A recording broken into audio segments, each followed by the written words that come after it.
บืนไปใช้บ่บืนบ่ฮู้บ่ฮู้ยังบ่มีทางไปบ่แล้วว่าสิมาชวนไปเชียร์หญ้ามันไปบ่อยู่ไสอยู่สวนน้องเดิมจักว่าเคยไปอยู่บ่แม่เอื้อยเนี่ยซื้อแดกมาเดียวนะไม่ให้เนี่ยแม่ซื้อซิลิคอนจักว่าโดยเอาไว้กินแล้วว่าสิชวนไปเชียร์หญ้าไปอยู่บ่ไปเชียร์หญ้าสวนน้องเดิมแล้วว่าสิจ้างไปบ่ไปนี่มาฝากเด้อเอาไว้กินแมลงเอาคนเชียร์หญ้าเป็นเชียร์บ่เป็นบ่เอา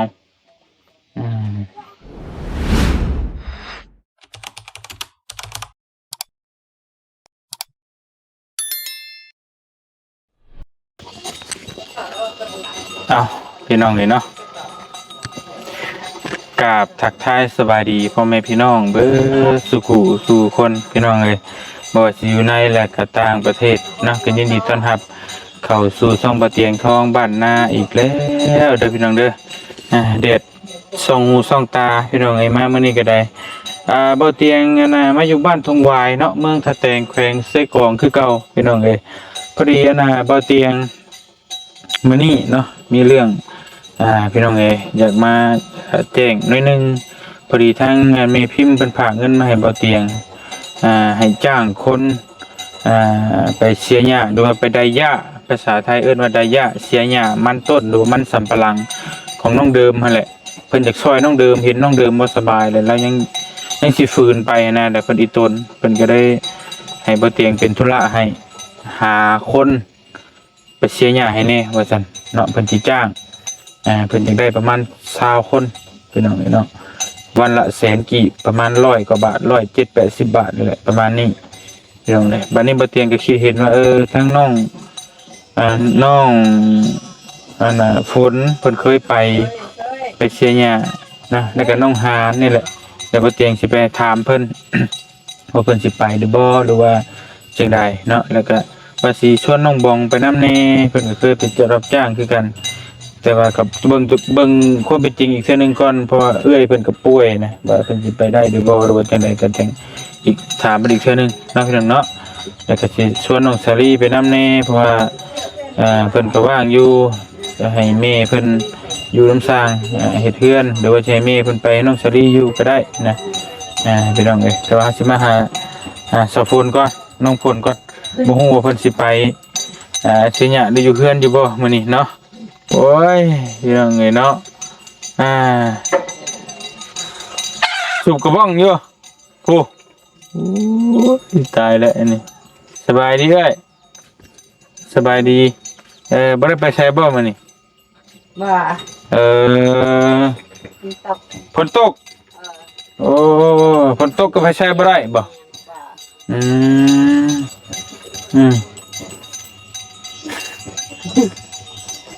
ท้องจำเป็นจังนะบ่คนจะท้องบ่จะมีลูกบ่เฮ้ยจะสูบแม่อันตรายได้หันเด็กน้อยหั่นน่ะโอ้ตายอดบ่ได้ลูกอยู่ในท้องจะหันจักเดือนเลย6 เดือนโอ้ยตายพี่น้องตั้งท้อง6 เดือนโอ้ยไปสูบกระบ้องเอาพี่น้องเอ้ยเนาะมาหาน้องฝนดีกว่าสบายดีเด้อด่าเด้อโตเฮ็ดอีสานอยู่เฮ็ดหยังปิงไผ่หนาวใช่บ่โอ้มาสร้างว่าแท้โอ้ยพี่น้องเอ้ยบ่เป็นหยังให้นั่งนี่ก็ได้เอานี่ไม่กันบ่ได้ไปใส่บ่มื้อนี้ไปใส่เนาะไปเชียร์หญ้าเชียร์หญ้า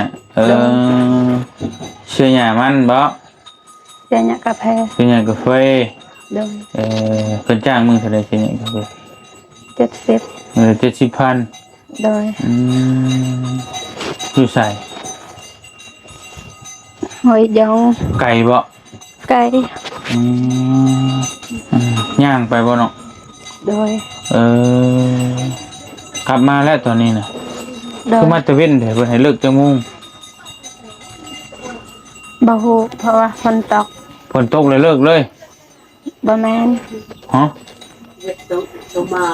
ไกลชั่วโมง ไกลชั่วโมงแล้ว โดย เข้าจังโมงไปเฮ็ดจังโมง ประมาณ8โมง 8โมงให้เลิกจังโมงเพิ่นให้เลิก 11โมง 11โมง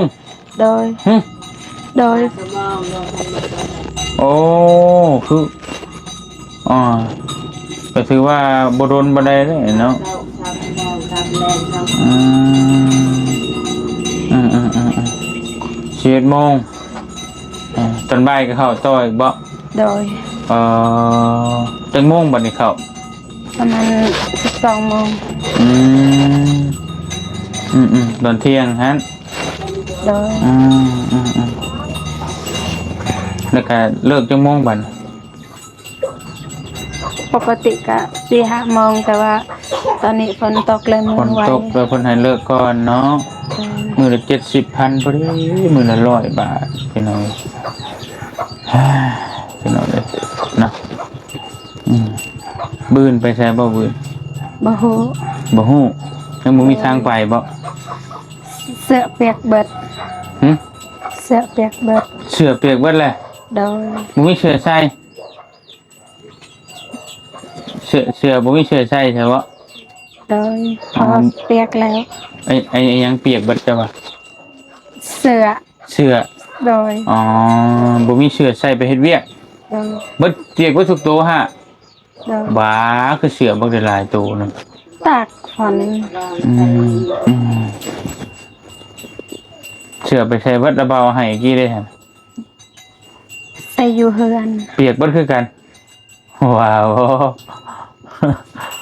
เออแล้วว่าสิมาชวนไปเ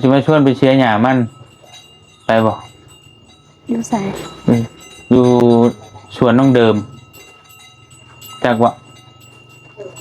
เคยไปอยู่บ่ล่ะ บ่ ไปกับน้องเดิมนี่แหละแล้วว่าสิจ้างมึงได้แสนไปบ่ บ่ฮู้ บ่ ถามอีแม่ก่อน เนี่ยเพราะว่าตอนนี้น่ะมีเมย์เพิ่นให้อ้ายหาคนไปเชียร์หญ้าช่วยน้องเดิมเพิ่นอยากได้20 คนมีบ่หมู่เนาะ นี่แต่ว่าเขาบ่เคยรับจ้าง ขอบ่เคยรับจ้าง โดย เออพี่น้องเลยเพราะว่าน้องเนาะเคยเห็นเวียกมีแต่น้องไปผู้เดียวว่าแต่เก่าขนาด ไป ผู้เดียวเดี๋ยวมีหมู่อยู่บ่ หมู่บ่เคยไปเขามีสวน พี่น้องเลยมีแต่ว่าถ้าไปแล้วบ่อื่นแหละเดี๋ยวไปชูไปถ่ายอยู่เพื่อนน้องเดิมไปน้ำกันถ้าสมมุติว่าไปนะ โดย ฮู้จักอยู่แต่ว่าน้องเดิมบ่ฮู้บ่ บ่ โอ้บ่ฮู้พี่น้องเอ้ยเพื่อนน้องอันนี้นะน้องอันน่ะอีหยังก็เอ้ยอันน่ะเพื่อนฮู้จักอยู่บ่อันไผฮู้จักเพื่อนน้องเดิมบอกแล้วเนี่ยเราบ่ฮู้จักดอกเพื่อนนี่นะเพื่อนเอ้ยน้องเดิมนี่นะฮะ เขาบ่ฮู้ สิว่าได้ได้พี่น้องเอ้ยเดี๋ยวโทรหาบ่เจ็บก่อนพี่น้องเอ้ยบ่มีสัญญาณครับ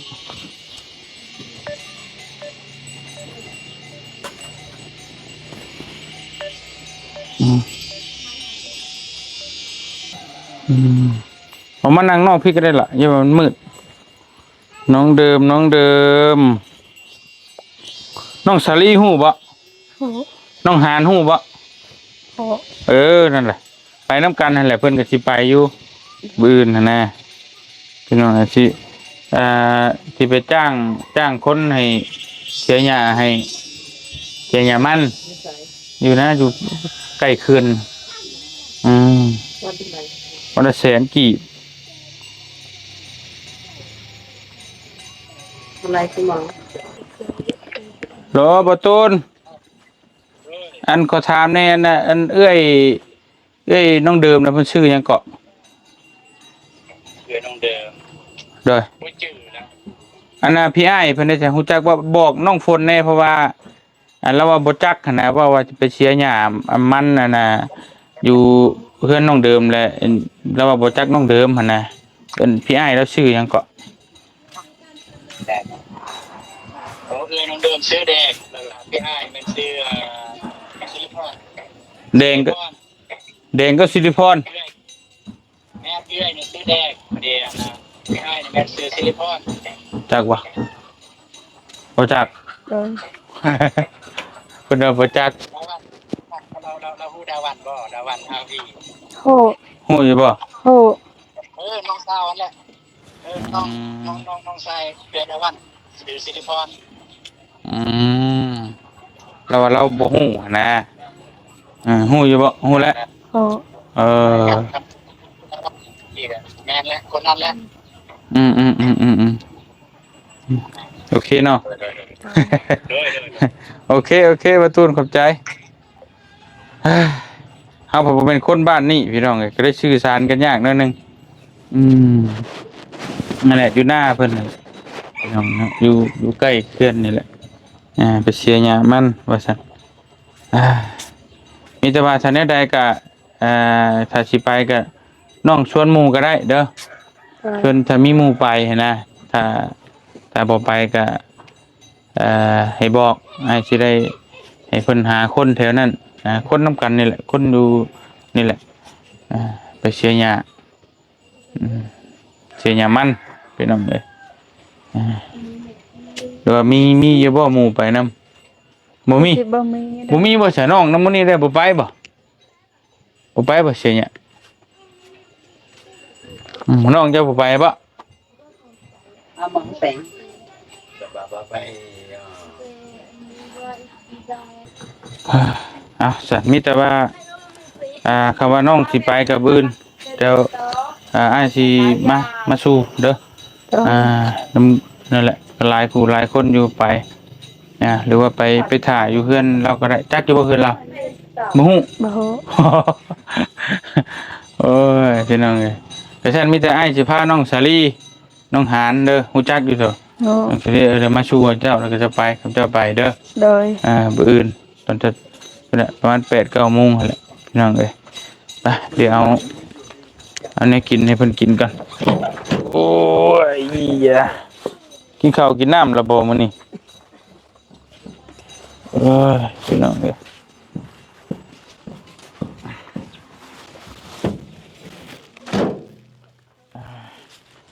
เนี่ยกินเอาไว้กินไปแรงเด้อโดยเอาไว้กินหมักชะดีแล้วก็หมกปูหมกปลาให้ได้สิเมื่อก่อนเดี๋ยวมื้ออื่นคันสิไปบ่ไปก็ถ่ายอยู่เพื่อนเด้อ โดย ถ้าบ่ไปก็บ่เป็นหยังถ้าว่าสิไปก็ชวนหมู่ไปนำก็ได้จะให้สิมาสู่เอาไปสบายดีเด้อน้องเด้อ สบายดีเด้อสบายดี FC ทุกคน โดยโอเคไอ้ก็ไม่นี่ไปจะไปต่อเพื่อนน้องหานต่อเป็นน้องอยู่บ้านไปมาหาน้องหานก่อนน้องหานไปโอ้ยพี่น้องเอ้ยน้องหานจ้าน้องหานโอ้ยน้องหานทำอะไรอยู่สบายดีน้องหานสบายดีล่ะเฮ็ดยังทำอะไรอยู่ ของกิน เฮ็ดของกิน โดย ได้หยังกินแรง ปลาคงมาสาวให้ได้ ปลายังน่ะ ปลานิลปลานิล โดย เออบ่ได้ไปใช้บ่ลงมานี่ บ่ บ่ได้ไปเฮ็ดเวียกบ่ บ่ อืม มื้อนี้พัก พัก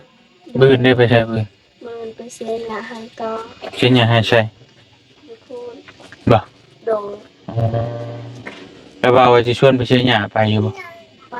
ไป ไปเชียร์หญ้าชวนน้องเดิม โดย แล้วบ่สิจ้างไปบ่ ไป จัก มือเดียว ไปมื้อเดียว โดย หาแบบกัน คาเวียกคือกันแม่นบ่ โดย เวียกหลายบ่เจ้า โดยแบบไร เวียกหลาย โดย เออชวนน้องเชอรี่ไปอันไปพร้อมน้องเชอรี่ก็ไป โดย จะมีหมู่บ่เลย มี ชวนหมู่เจ้าไปนำ โดย ข่อยสิจ้างมื้อละแสน โดย เอาคนเสียหญ้าเป็นได้ โดย คนเสียบ่เป็นบ่เอาได้เสียหญ้ามันต้น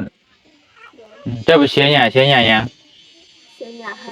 เสียหญ้า ต้น คือกันบ่ โดย อืมของเจ้าเองบ่ โดย ลายบ่ล่ะ บอ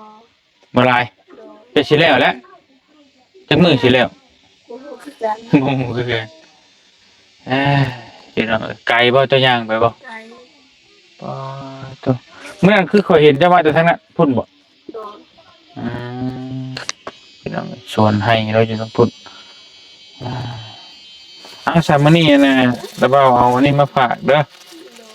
เอาไว้กินแมลง โดยขอบใจหลายๆเลยนะบ้า โอ้ยพี่น้องเนาะ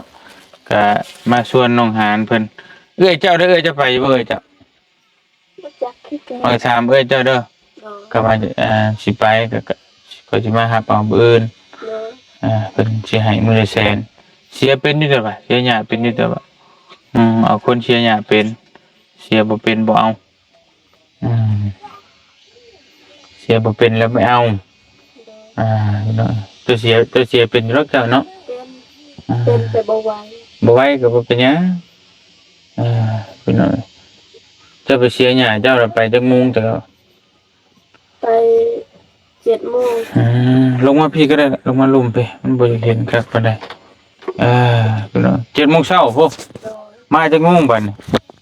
มาบ่ แม่น 4-3 โมง โอ้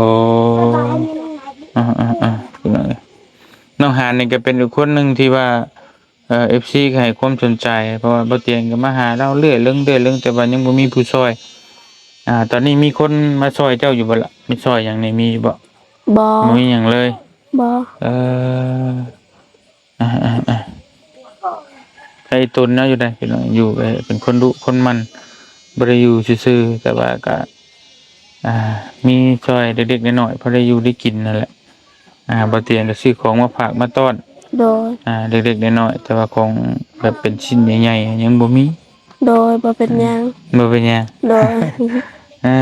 พี่น้องเอ้ยแต่ว่าก็อยากช่วยอยู่ล่ะแต่เฮ็ดได้ผู้ใหญ่เพิ่นบ่มีไปช่วยเนาะอีตนเนาะอยู่พี่น้องเอ้ยมื้อนี้พักผ่อนที่เมื่อยติ โดยเมื่อย พี่น้องไกลบ่ให้เจ้าย่างไปไกลบ่ ไกล ย่างไปบ่ โดย จะไปกับไผแต่ละมื้อ กับเอื้อย เออ2 คนนะ โดย แม่เจ้าได้ซะ แม่บ่สบาย เฮ็ดบ่ได้ โดย พ่อเจ้าเละ พ่อก็เฮ็ดบ่ได้ แล้วท่านได้เช้าบ่ขาแล้วนะแข่งแล้ว เศร้า เช้าแล้ว แต่บ่ปานใด มีแต่เจ้าไปกับเบื่อเจ้าติ โดย เอ้ยพี่น้องเอ้ยไปสามีแต่ว่ากันใดกับอื่นเจอกันเด้อ โดย เด้อ โดย พี่น้องเอ้ยชวนเพิ่นไปเสียหญ้ามันซอยน้องเดิมทั้งเมพิมพ์เพิ่นจ้างให้พี่น้องเอ้ยไปสารบ่าวไปกันเด้อกลับกันเด้อมันค่ำเลยเด้อ โด นะ ย เด้อ โดย สบายดีเด้อน้อง โด หาน ย เด้อ สบายดีบ๊ายบาย โดยพี่น้องเอ้ยมาไปเตียงกับคอตูเดินทางกลับก่อนบื้นจังว่ากันพี่น้องเอ้ยเดี๋ยวมันสิค่ำสิมืดเนาะสิพาเพิ่นไปเสียหญ้าหรือว่าใดหญ้าแม่เพิ่นจะจ้างซอยทั้งน้องเดิมนะเดี๋ยวให้มันแล้วไว้จะให้น้องเดิมพักผ่อนว่าซั่นเนาะอาจจะได้ก็ขอบมุกขอบใจขอบบุญขอบคุณหลายๆทางแม่พิมพ์ในทางฝั่งไทยที่ได้ยื่นมือเข้ามาซอยทางน้องเดิมเนาะก็ขอให้อยู่ดีมีแฮงสุขภาพแข็งแรงความเจ็บได้ทุกได้ความไข้อย่าสูมีปรารถนาสิ่งใดก็ขอให้ได้สมความมุ่งมั่นปรารถนาทุกสิ่งทุกประการเนาะนอนรับก็ขอให้ได้เงินหมื่นนอนตื่นขอให้ได้เงินแสนแบนเมื่อมาขอให้ได้แก้วมณีโสดโทษให้อย่าให้มาพานมันให้อย่าให้มาเบียดและกิเลสจังไรกายอย่าให้มีมาไกลว่าเสียธุรกิจการงานใดๆก็ขอให้เจริญรุ่งเรืองในหน้าที่การงานตลอดปีและตลอดไปเด้อสาธุเด้ออยู่ดีมีแฮงกันทุกคนเบิ่นเจอกันพี่น้องเอ้ยบ๊ายบายบาย